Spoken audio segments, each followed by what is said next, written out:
¿qué tal? Bienvenidos a una edición más del programa Los Investigadores Médicos. Como siempre, el compromiso de llevar buena información para todas las familias nicaragüenses. Hoy se encuentra conmigo la doctora Alba Navarro, a quien le doy la bienvenida. Doctora, un placer estar con usted. Buenas tardes, Kaylin, mucho gusto en saludarte y estar nuevamente por acá. Nos encanta tener por acá en el programa a especialistas tan comprometidas con sus pacientes, doctora. Y es por eso que quiero saber de dónde nace ese amor, esa pasión por la medicina, doctora. Bien, pues esto nace de un sueño, ¿verdad?, que yo tenía desde mi infancia. Siempre quise ser médico y pues gracias a Dios se logró dar la oportunidad de estudiar medicina. Y pues siempre hago mi trabajo con mucho amor y mucha pasión y creo que esa ha sido la clave para mantenerme muy bien en mi profesión. Y eso es lo que buscamos siempre. Yo creo que para todos los nicaragüenses es un placer contar con profesionales como usted, doctora, ¿verdad? Que lo hace con tanto amor y con tanto desempeño. Nos gustaría saber también, doctora, cuáles son ese tipo de patologías. Lo hablamos tras cámara, ¿verdad? De las patologías que usted se encuentra a diario en su consultorio. Bien, Kaylin, fíjate que varias patologías están bastante comunes y con mucha prevalencia hoy en día en nuestro país, ¿verdad? Como una de ellas o las principales, pues te puedo mencionar diabetes, te puedo mencionar hipertensión, te puedo mencionar enfermedades artrósicas, te puedo mencionar enfermedades osteodegenerativas, también las enfermedades respiratorias, enfermedades diarreicas, enfermedades renales, dentro de las más comunes. Correcto, y hablamos también de la cantidad de casos más frecuentes que se dan diagnosticados como diabetes en nuestro país, doctora. Pero para hablar, ¿verdad? Y poner un poco en contexto a la gente, ¿qué es la diabetes? Bien, Kaylin, la diabetes se define como una enfermedad endocrino-metabólica que se caracteriza por tener los niveles de glucosa elevados en sangre, ya sea que se eleven en ayuna o postprandial, que es después de las comidas. Correcto. Los factores de riesgo o esos síntomas de alarma, ¿verdad? Que cada paciente debe tener, por ejemplo, muchas veces los primeros médicos son nuestras mismas mamás que dicen, vos estás raro o te estás yendo muy seguido al baño o te está dando mucha hambre. ¿Cuáles son esos síntomas en los que deberíamos de tener mucho cuidado? Bien, me gustaría mencionarte primariamente los tipos de diabetes para luego entrar a los factores de riesgo porque de cada uno de ellos pues se desglosan. Los tipos de diabetes, tenemos diabetes tipo 1, tenemos diabetes tipo 2 y tenemos la diabetes gestacional. Esos son los tres grupos más importantes. Obviamente de la diabetes tipo 1 se desglosan otros sinnúmeros de diabetes.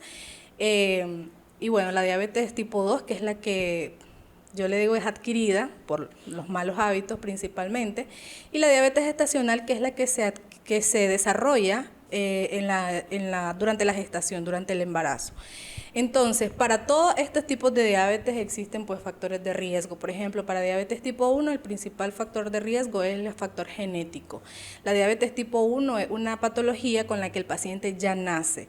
Usted nace y usted trae en su páncreas una deficiencia de la producción de la insulina. Entonces, este paciente viene a ser insulinodependiente.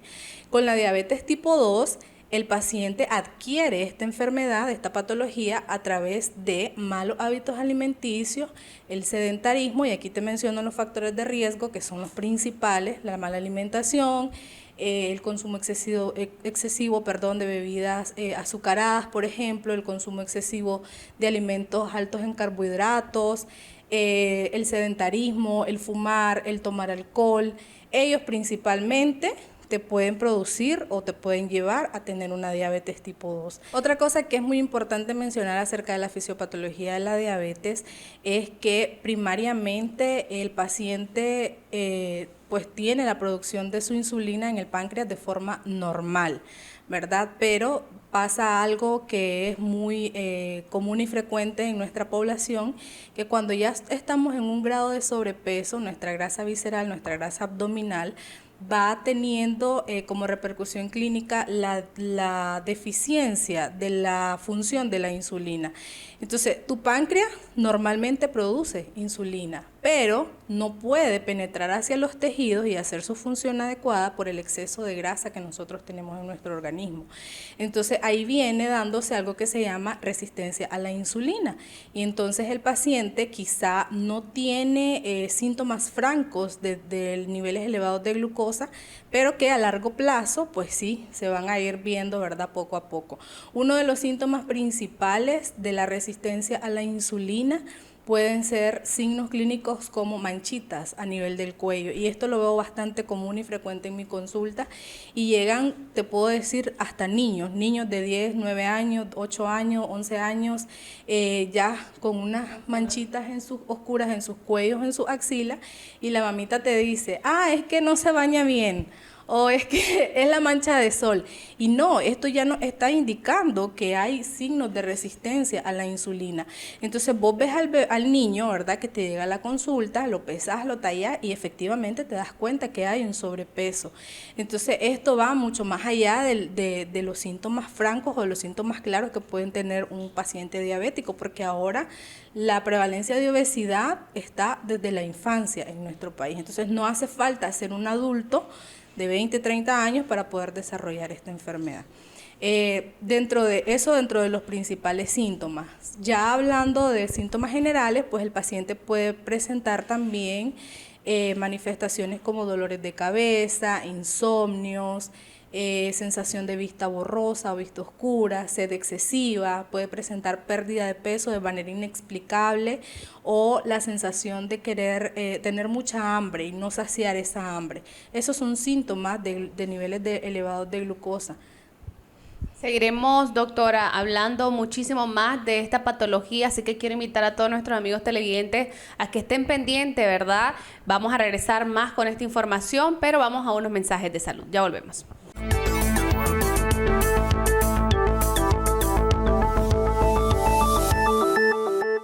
Lo más importante es su salud. Por eso, ante cualquier cambio, síntoma, dolor o manifestación, recuerde consultar a su médico. El tratamiento adecuado puede salvar su vida. La prevención hace la diferencia.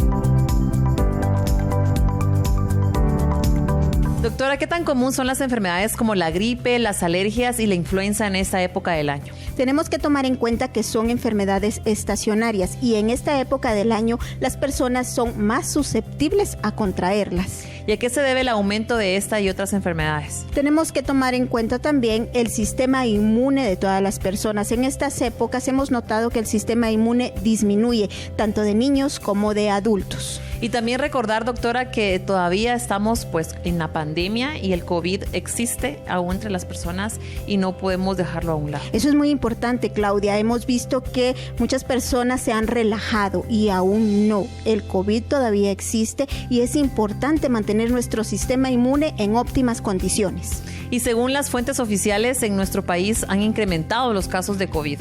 Así es, han incrementado los casos de COVID así en Guatemala como en todo el mundo. Por lo tanto, el sistema inmune juega un papel muy importante en esto. Pero lo importante en esta situación es que existe Cevilat que nos ayudará a aumentar nuestras defensas, ¿no es así? Así es, tenemos Cevilat. Cevilat hemos comprobado que mejora el sistema inmune tanto de niños como de adultos, permitiendo que nuestro organismo pueda defenderse de cualquier tipo de virus o de bacterias. Bueno, doctora, pero síganos contando qué otros beneficios podemos obtener al tomar Cevilat. Tenemos múltiples beneficios, ya que es un conjugado de biomoléculas, como ya lo hemos mencionado, zinc, magnesio, beta-alaína. Todos estos van a potencializar los efectos de cada uno, mejorando el sistema inmune. Pero en niños podemos ver también mejora crecimiento, mejora apetito. Tenemos en Cevilat un conjugado perfecto para todas las mamás que quieran fortalecer el sistema inmune de sus hijos y también permitirles un adecuado crecimiento y desarrollo.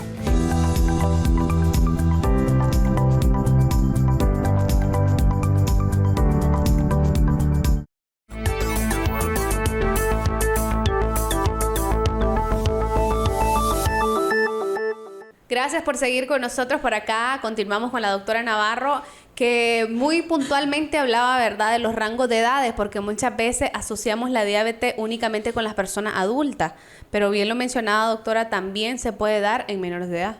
Así es, entonces a partir de ahora que ya pueden escuchar este tema, pues los pacientes deben de acudir a una consulta médica si ven que alguno de sus niños, ¿verdad?, están presentando alguno de estos síntomas o estos signos clínicos, y de igual manera pues los adultos también acudir a la consulta a tiempo para diagnosticarse a tiempo. Y cuando hablamos, doctora, de la vida saludable, muchas veces decimos, bueno, yo camino media hora y ya cumplí con mi cuota, como decimos popularmente. ¿Qué es la vida saludable y cómo podemos mejorar nuestra salud de manera preventiva también, no únicamente cuando ya somos diagnosticados con diabetes? Bien, entonces esa es una pregunta muy importante, Kaylin, y la verdad es que es poco aprobada, poco aceptada por mis pacientes, lamentablemente. Cuando hablamos de cambios en el estilo de vida, ¿verdad?, cuando vos empezás a tener niveles elevados de glucosa, muchas veces hasta en ese momento acudís a una consulta médica cuando ya empezás a sentir síntomas que realmente no podés controlar por vos misma. Lamentablemente en este país pues la automedicación se da con mucha frecuencia, entonces podemos enmascarar parte del cuadro clínico de la enfermedad. Entonces la recomendación es cambiar los hábitos alimenticios desde ahora, o sea, no esperar a que nosotros podamos vernos dentro de una enfermedad, una complicación, porque la diabetes es una enfermedad prevenible, la diabetes tipo 2 es una enfermedad prevenible siempre y cuando vos tomes tus medidas necesarias, ¿verdad?, con hábitos alimenticios saludables. En este caso, como te mencionaba anteriormente, cuáles eran los factores de riesgo, pues precisamente se trata de hacer lo contrario. En este caso, dejar de consumir alcohol de manera excesiva, dejar de consumir cigarrillos, por ejemplo, moverte, o sea, mantenerte activo, esa es una de las claves para que vos puedas mantener tu cuerpo saludable y cuidar tu alimentación con una ingesta baja en carbohidratos y una ingesta baja en azúcares, ¿verdad?, principalmente. Hoy en día nosotros tenemos como herramientas el internet, todo el mundo tiene acceso a su internet, entonces ahí les invito a buscar algo que se llaman índice glicémico de los alimentos. Ahí en internet te salen muchas tablitas que te pueden indicar cuáles son los alimentos que tienen mayor índice glicémico. Cuando te hablo de índice glicémico me refiero a que cuáles son los alimentos que más me elevan los niveles de glucosa después de mis comidas. Entonces dentro de ello es muy importante conocer, por ejemplo, si me es más saludable consumir una manzana en vez de comerme un banano, por ejemplo. Entonces ahí el paciente tiene que también aprender a conocer los alimentos, sobre todo el paciente diabético, ¿verdad?, para que no nos demos esos abusitos que hacen que se descompensen. También en la actividad física es recomendable al menos 60 minutos 3 veces por semana, es lo que se recomienda. Entonces, eso que decías vos es muy común. Yo camino 30 minutos, voy a dejar a mi hijo al colegio, me dicen los pacientes, y camino 2 kilómetros, pero eso no cuenta como actividad física. Vos necesitas estar con ropa cómoda, zapatos cómodos, en un ambiente cómodo, en donde vos te dediques única y exclusivamente a realizar tu actividad, tu ejercitación, ¿verdad? Entonces, vamos a necesitar que nos tomemos de 20 a 30 minutos por día, al menos 3 veces a la semana, y vamos a caminar. Vamos a caminar, tratar de reducir también la ingesta calórica, vuelvo y te lo repito, que es muy importante, reducir la cantidad de los alimentos. Aquí en nuestro país tenemos la costumbre de comer para llenarnos. Y deberíamos de comer para nutrirnos o para saciarnos al menos. Y muy importante lo que dice, porque muchas veces somos lo que comemos, doctora. Claro. A veces no sabemos, desgraciadamente, ni siquiera cómo va un plato, ¿verdad?, de manera balanceada. Yo sé que usted tiene un posgrado en nutrición, así que nos encantaría también conocer cómo debemos de elegir cada ingrediente que vamos a agregar a nuestro plato para que esa comida nos sirva también como medicina para nosotros. Correcto. El plato saludable se divide en 50% de proteínas. Las proteínas las puedes encontrar en las carnes, el huevo, sobre todo, ¿verdad? El 25% tiene que ser de carbohidratos, que puede ser arroz, pueden ser vegetales, pueden ser pastas. Puedes escoger un carbohidrato. Un carbohidrato que forma el 25% de tu plato, y el otro 25% tiene que ser por ley ensaladas. ¿Y qué es lo que hacemos en Nicaragua? hacemos el 75% de carbohidratos y tal vez un 25% si es que le agregamos de proteína, un poco de ensalada. correcto, y de grasas. La ensalada pocas veces se consume. Y a veces cuando me toca agregarles en el plan alimenticio al paciente ensaladas, me dicen, es que yo no consumo ensalada. Es que, o sea, al final siempre las excusas van a estar, pero al final tenemos que tratar de llegar al paciente y decirle pues que esto es un cambio de hábito alimenticio. No tiene que ver mal a las ensaladas, no tiene que ver mal a las proteínas, no tiene que ver mal a los carbohidratos, simplemente hacer un balance. El paciente puede comer de todo. Yo siempre le digo a mis pacientes, usted puede comer de todo. El asunto está en saber cómo vos vas a organizar tu plato saludable y de qué manera vas a distribuir todo el contenido de los alimentos que necesitas al día. Hay una parte que es del médico, pero también tenemos que tomar conciencia que hay una parte también que debe de realizar el paciente diabético en casa, también el compromiso de todos apoyarnos, porque muchas veces decimos, es que él es diabético y por eso come ensalada. No, en realidad todos en casa deberíamos de distribuir de manera saludable nuestros platos, doctor. También los niños, por ejemplo, los papás somos muy consentidores con nuestros niños, pero lejos de estarlos mimando, ¿verdad? Como decimos, estamos perjudicando la salud de los menores. Correcto, y eso es un tema muy importante que acabas de tomar y pasa con frecuencia en mi consulta y es esto. El paciente llega a los niños, bueno, esto es otra cara de la moneda, ¿verdad? La obesidad ya la habíamos mencionado, pero también es esto. Doctora, mi niño no come. Doctora, es que mándeme una vitamina a mi niño porque es que no come y entonces que se me le bajan las defensas y es que, entonces al final el médico valora al paciente con su peso, con su talla. Yo he tenido muchos niños en mi consulta que sí se ven delgaditos, pero que ubicándolos en su tabla de crecimiento y peso, según la edad, están de forma adecuada. Entonces, hacerles entrar en razón a las mamás que no hace falta que el niño se vea gordito a reventar para que esté saludable, ¿verdad? Porque entonces ahí fomentamos la obesidad, fomentamos el mal hábito alimenticio y desde pequeños podemos ir arrastrando ya ciertas patologías que en la adultez pues vamos a lamentar. Sí, vamos a ir jalando, ¿verdad? Acarreando otros padecimientos. Doctora Navarro, quiero invitarla a que vea conmigo estos siguientes mensajes de salud. Más adelante estará con nosotros el doctor Jacobo Aguilar para que conozcamos cómo puede ayudarnos la medicina biomolecular en estos padecimientos. Ya volvemos.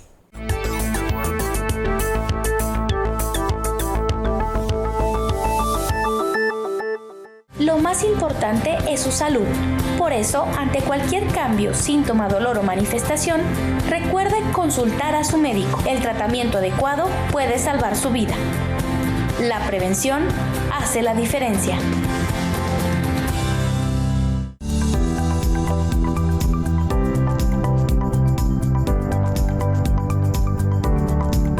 Doctor, las enfermedades virales no se detienen. ¿Nos podría decir usted cuáles son las que más problemas pueden causarnos?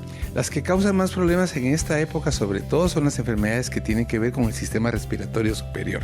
Inclúyase catarros, gripes, resfrío común y obviamente COVID-19. Y doctor, ¿nos puede decir quiénes son los más propensos a padecer de una enfermedad viral? El problema de la contaminación de la enfermedad viral es que estamos expuestos todos los que entramos en contacto con terceras personas, ya sea que lo recibamos en casa o nos expongamos por razones de salir fuera de ella. ¿Y a qué se debe a que unas personas son más propensas que otras? Eso se debe a dos causas primordiales. Uno es el infectante, qué tan enfermo esté, y el otro, la susceptibilidad o vulnerabilidad del que recibe el contagio. Doctor, ¿y nos puede decir cómo podemos reforzar nuestro sistema inmune ante estas enfermedades? Sí, Claudia, hay dos maneras importantísimas. Uno es para las personas que tienen una condición leve y que están en una condición óptima, pues pueden usar Cevilat, dado los componentes que Cevilat tiene: magnesio, zinc, betalaína, ácido ascórbico. Pero aquellas personas, Claudia, que son de más alto riesgo, pacientes renales, diabéticos, hipertensos, entonces al Cevilat se le tiene que adicionar Limtox. Doctor, y para quienes preguntan allá en casa si se puede tomar Limtox también combinado con medicina convencional, ¿hay algún problema con eso? No, Claudia, no hay ninguna interacción importante. El Limtox es un mejorador del sistema inmune en general y del cuerpo. Lo limpia, lo desintoxica y lo hace propicio para que casi cualquier otra medicación tenga un mejor efecto. Bueno, doctor, usted nos habló acerca de Limtox y de Sevilat. Ahora la pregunta es, si se podrían combinar estos dos productos, ¿la persona puede tomar ambos? Creo yo que es el complemento perfecto. Fíjate que el Limtox, como dijimos, es mucho más potente, digámoslo así, para enfermedades que están en una condición más severa. Y el Sevilat viene a adicionar los minerales y los micronutrientes que tiene para complementarse específicamente para el sistema inmune.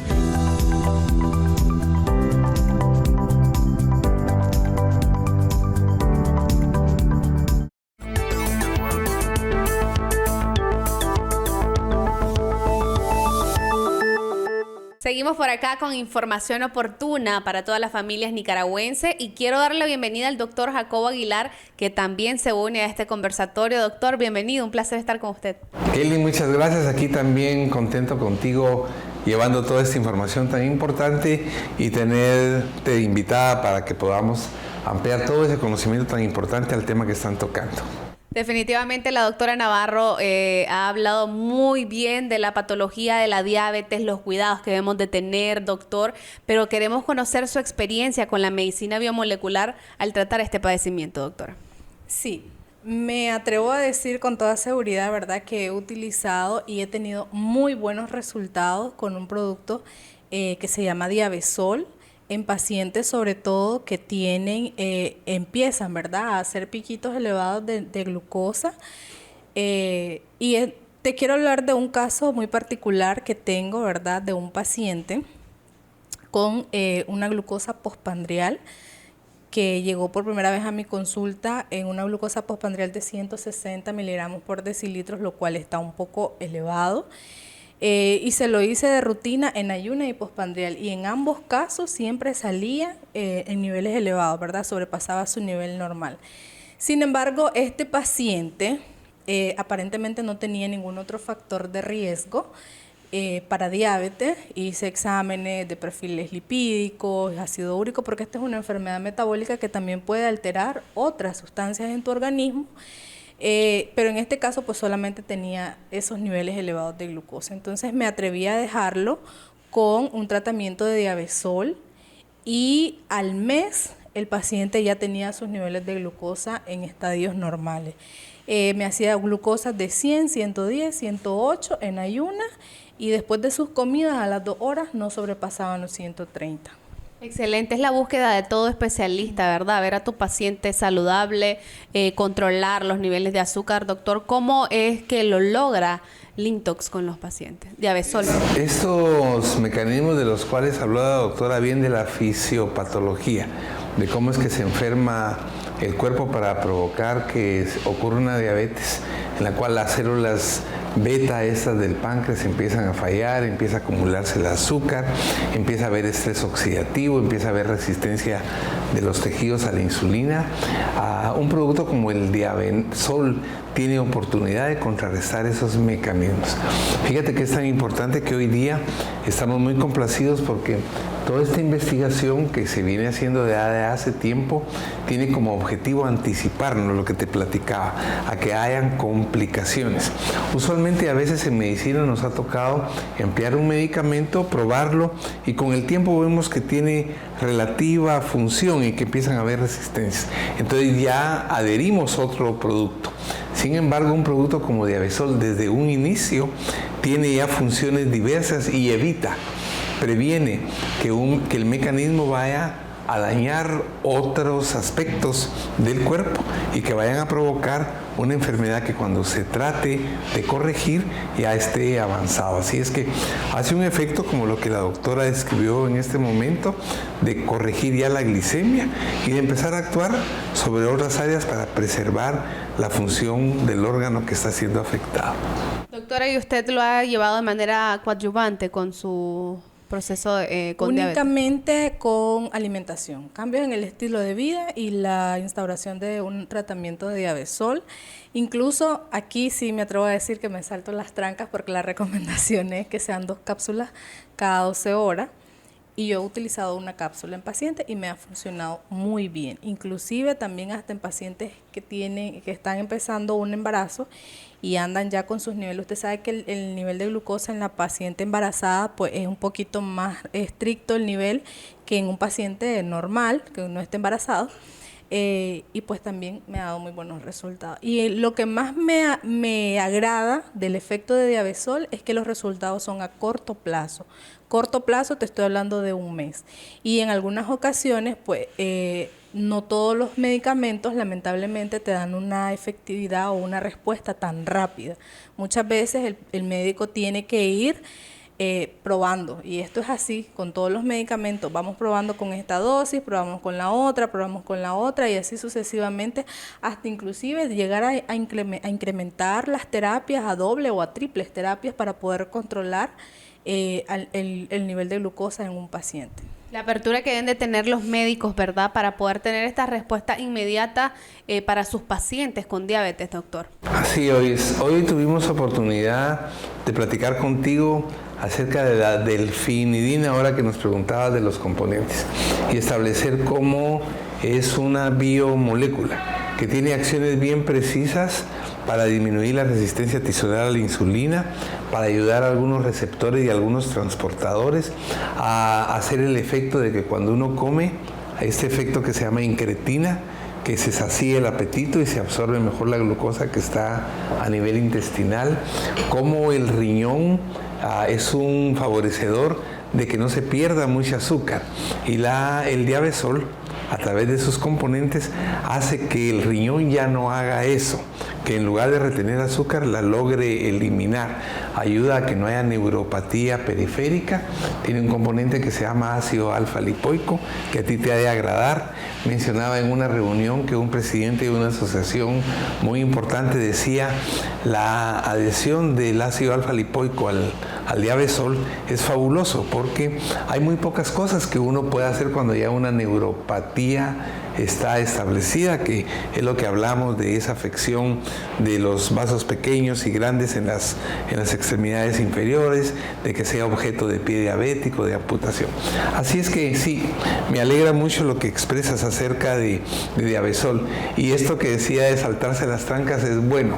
Le llamaríamos más cómodamente manejar nuestro propio criterio, ¿verdad? Y así es que vamos a ir teniendo resultados. Estoy seguro que sumado a tus dotes de persona y de médico, más gente va a estar atenta a ti. Lo que nosotros necesitamos para la investigación que sea propicia es que hayan profesionales como la doctora, que tienen criterio, se animan, y dentro de un marco ético, sin poner nunca en riesgo al paciente, porque esto no tiene efectos adversos, no tiene contraindicaciones.